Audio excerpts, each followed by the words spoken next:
Because the house always wins. Play long enough, you never change the stakes. The house takes you. Unless, when that perfect hand comes along, you bet big, and then you take the house. These are wise words by, I think, Benjamin Franklin. That's very close. It's either Benjamin Franklin or the character Danny Ocean from Ocean's 11. It's actually from Danny Ocean. There's a lot of similarities between the two. Yes. Today we're talking about risks. The Ocean's 11 is when they steal from a casino, which I think we've all wanted to do before, if we've ever gambled. I'm okay if I just won it. I don't have to have the thrill of the steal. Yeah. Well, but I just won it any way I can get it? I just went, I can go into a casino, bet it all on black, and have them pay me off. I'm fine with that. Sure. I do not have to actually steal the money. That's stealing in its own way, because casinos, we feel like they're stealing from us constantly. Is anyone here? Does anyone consider themselves a gambler? No, I've actually gone to Vegas more than once and not gambled. I played cards for a bit, but it was like kind of a friendly game. It was supposed to be a game among friends, and then the stakes got higher and higher, and I won, and it felt bad. It felt bad, huh? Because it was your friends. It's my friends. Yeah. And we had one night, it got really out of hand, and it's like, wow, I came out really, I bought a plasma television the next day. You didn't feel that bad. but I did feel bad and I was like, I can't do that. I can't keep doing this. No, risks are a risk. Today, we're talking all about what risks are necessary. What does it mean to take a risk? We can't just take every risk that comes along. We have to take calculated risks. We have to stand to gain something, and it can be hard to figure out what risk. That's something I've always heard people say is, you got to take risks. And I always wonder, what does that even mean? Do I need to stand in traffic? Do I need to jump out of a plane? Do I just need to go back to school? What does it mean to actually take a risk?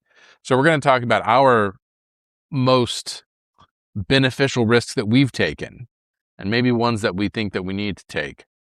Can I give you an academic answer to your question? Please do it. So from economics, it comes from really a cost-benefit analysis. So you look at what's the cost of doing this, what's the benefit, and then when you're doing that, you have to look at the probability. So humans are actually pretty good at managing probability when the numbers are reasonable. Like if I have a 3-to-1 shot of winning a bet or whatever it is, I can pretty easily calculate that cost-benefit analysis and say, oh, well, I could bet $200 because there's a 66% chance that I'm going to triple that and only a 33% that I'm going to lose it. How much can I lose and so forth? So you can do all that math. Where we get really bad is when the odds are either astronomical, so the lottery, because theoretically, nobody should play the lottery. If anybody did the cost-benefit analysis, almost never should you play the lottery. Although yet, every time I'm at the gas station, I see someone in front of me checking out with a bunch of lottery tickets. Go ahead, sorry. Well, for sure. There's a story there too, right? It's that they think that they are going to be the one to win. And, and then there's a lot of fantasy. And the marginal cost to me, what is the cost of losing $1? Now, they don't realize that's adding up over time. The other thing, of course, is there are people that do the cost-benefit analysis on lotteries, and you can look up these news stories. They figured out that if I spend $45 million, I am guaranteed to win at least 60 because I can buy all the combinations. I read something recently on that. Companies it happened doing in Texas. it. Yeah. It was bad. Yeah. So at any rate, we're bad at that. And then, of course, there's the real challenge, and this is what really applies to us in real life, and goes back to your very question. What are the actual odds? How do you figure out what I'm going to hire a new person? I'm going to start offering hot dogs at every house that I sell.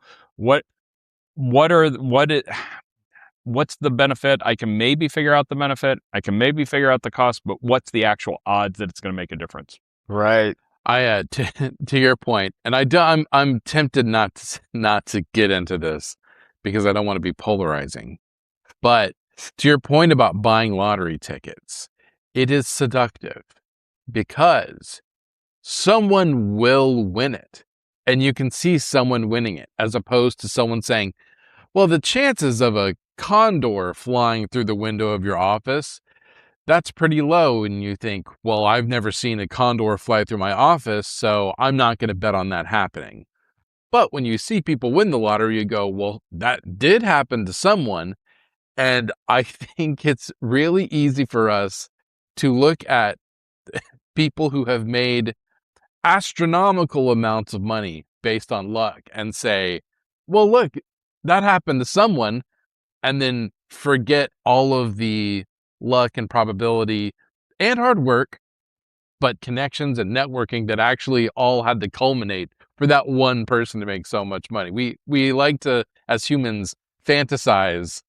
Our fantasy brain and our gut, which knows it's not true, can be in conflict there Well, also sometimes. with the lottery, it's so easily accessible. It's right there in your face, station, right? yeah. You know, so I have this And thing. the cost is low. Yeah, it cost is low, $5, right? $10. Well, they've gotten expensive, yeah. Like, But even spending $10, very few of us in the United States are sure. going to see, oh, I've lost $10 this month. Funny stuff. When I was a kid, I needed like $100 and I had like 50. And my plan was to buy lottery tickets to win. I didn't win. And I don't think I've bought a lottery ticket since. Did you come close to getting your 50? No, I like lost. You lost I all won like $5 or something. You know what I mean? I have a funny story, and I don't know if I told you this, Eric, but I run a weekly show that one of the bits of the show is that we use lottery tickets live on stage. So that means that I have to buy batches of lottery tickets to have them. And I went in to buy the lottery tickets for the year because I didn't want to have to go again. So I spent like $150 on lottery tickets just so I had this big old thick stack of them. And the guy looked at me he had the sadness in his eyes, like he felt bad for me. And he said, good luck, man. Right? Like this is my last 150. I got to make it work. I do. I've often thought about that. Like, if you needed money, suppose you're sitting here, gosh, I need 4,000 for rent. I need whatever it is. I need $100. I have 50. I have thought if there were a casino close, in some ways, if the scenario is such that you're either short or you have enough money, and it doesn't really matter how short you are, right? If you're $50 short or $100 short, or if you're not going to make it, you're not going to make it. It's not going to happen. I got to pay rent. I got to pay employees, whatever it is. And if I have some money, does it really matter if I go and bet that all on black to try to make it work? Because if it works, I'm good. This is where we don't live on the averages. That's another thing about cost benefit analysis. If we all lived on the average, I could stick one hand in boiling hot water and the other in an ice box and be fine. But it doesn't work that way. Now I see what that episode idea that you submitted was about the boiling about the boiling water. I'm just kidding. I thought that was the boiling frog. Boiling frog. Oh yeah. Well, metaphor. that is a good idea. No, but you raise a great point in that you're talking before about a calculated risk and about how you can't just go out and start risking stuff. You can't just risk the payroll because, sure, if it worked out, none's the wiser. But like you said before, in our gut, we know that there is a low probability. I think the difference is that phrase "betting on yourself," which I think we all hear, but implementing the idea of betting on yourself is easier said than done. I know for me, like the idea of saying, if I like a thing and I'm motivated by that thing and I take a risk that I will do that thing, I know that I can manipulate the odds because I'm in control of that. You are your own poly market. I'm my own Kalshi. The question is, will I do it? And so then you start looking at yourself and you start looking at every time that you've ever let yourself down and you said, oh, I was supposed to take that diet and I didn't, or I was supposed to go to this class and I didn't. And then you start going, oh, I don't know about that. So I think it's a mental shift. If you're betting on yourself, you have to keep that momentum going and manipulate the market, manipulate the odds within your own brain. Well, entrepreneurship, starting a business comes with risk, right? That is a risk. Now, there are ways to minimize that risk, right? Starting with a franchise, for example, takes some of, a good franchise helps you, it takes down some of the risk. You got some of the processes, but, I see so many business owners going into something that they don't have a partner that understands business. They don't, Like that's a big risk, right? It's one thing if I have a friend that owns a Cajun restaurant here in town, and he does very, very well. But it wasn't like he just one day decided he wanted to open a restaurant. He worked at Papados as a high-level manager for years and years, and then went and got an investor that had invested in restaurants, and they hit it, right? They did great. But the very best cost benefit analysis is when all the cost is somebody else's money. Yeah, of course. that helps. I think you guys are hitting around something that's very interesting. I think one is the mind shift. It's not, when you talk about risk, especially betting on yourself, it's not financial. That's the thing that I think when we talk about risk and where it gets kind of confusing. What does the risk even mean? Sure, in an economic, hey, I'm making a bet on a horse, I'm making a bet at a craps table or in a business, so forth. You can do that very logical, do the math kind of analysis. When you're talking about things like entrepreneurship, I'm not just really betting on the money. I'm betting on whether at the end of the day, I'm going to destroy my ego, destroy my family. What else could there be? There's lots of different implications there that where the cost could be much bigger than just the financials. And I will say, how many people in the United States go through bankruptcy, and how many people keep living after the bankruptcy? Ken Lay from Enron accepted. Friend of the show. Yeah, God, I hope not. So risking ego is really a challenge, and it's something that every entrepreneur faces. It's something we face when we change careers, when we change jobs, all those things, really get in relationships. It's a difference between betting $100 on black and betting your sense of self on black. Right. And you go, right. what? Right. I also think it becomes, when you talk about trying to mitigate those risks, the risk reward and what your personality is like really makes a difference there too. If I'm going to get a franchise, yes, a franchise is supposed to limit my risk. It's also limiting my reward. That's true. You're right. And doing that math, I can say, oh, well, the chance that I will get a comfortable living from being a franchisee doing this thing is good, but I'm just going to get a decent living out of it. I'm not going to be a breakthrough and make $500,000 a year. Right. Yeah, that's a good point. So I'm curious about some of the biggest risks that you have taken and how they paid off or didn't pay off. So I'm kind of springing it on you. So I can start with a risk that I took that I feel like paid off for me. Was it when around 2014, I, apropos of nothing, just moved to Hollywood. And that was I had lived in Houston. I grew up in Spring, and then I went to school, and I'm sharing all my details. Went to school in Houston. We just need a social security number and mother's maiden name. Pet, yeah, my first pet. I lived in Houston. Then I moved to Spring, or I grew up in Spring, moved to Huntsville, moved to downtown Houston, all kind of the same area.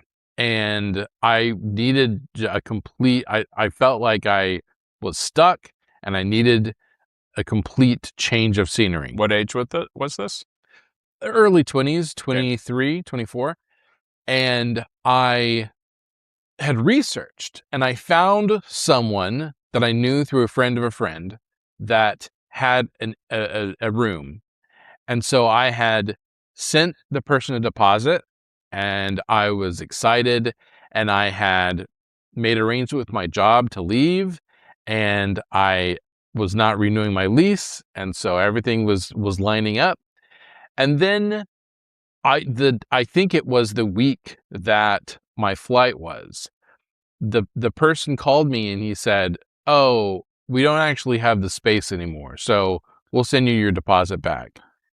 And I didn't know enough about contracts or anything, so he said, "Well, another one of our friends are going to take the room." And that was the end of that. And so I had made all these changes so that my new life was going to be in Hollywood, but I did not have a place to stay. And so I said, I can either try my best, or I can cancel all these flights, see if I can get my job back, ask a parent if I can stay there, or I can Suck it up, buttercup. I can suck it up. I can potentially be homeless in Hollywood. And I chose homeless. I was homeless. No, I'm just kidding. I went to Hollywood, and luckily I found a place in the just barely in time. And then I did have a place that I could move into. But I had to make that decision and say, do I keep moving forward with this, or do I crash with my parents, where I know I didn't want to do? So, yeah. Yeah, Roger, see, I think you kind of sabotaged yourself on this one. How's that?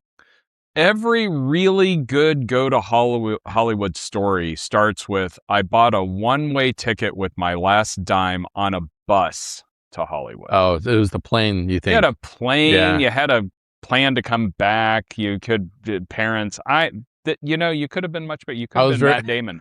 Yeah, exactly. I was very naive, and I didn't want to stay there for good, but I just remember that was one point that I said, this potentially could be disastrous, and I'm still going to do it. Well, I'm going to share two, a failure and one that worked out pretty well, really well, actually.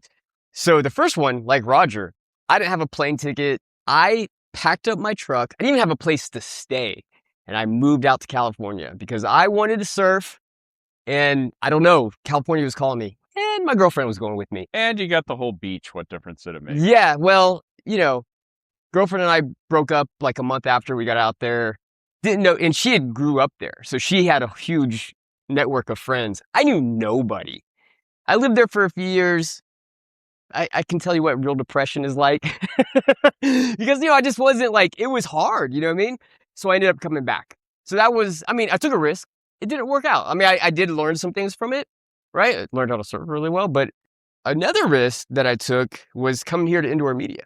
Because I had spent all this time working on a company and finally had got it to a place where it was really working. And then along came this opportunity. And at first I was like, no, crazy. You spent all this time. But then I thought about it. I was like, there's real opportunity here, right?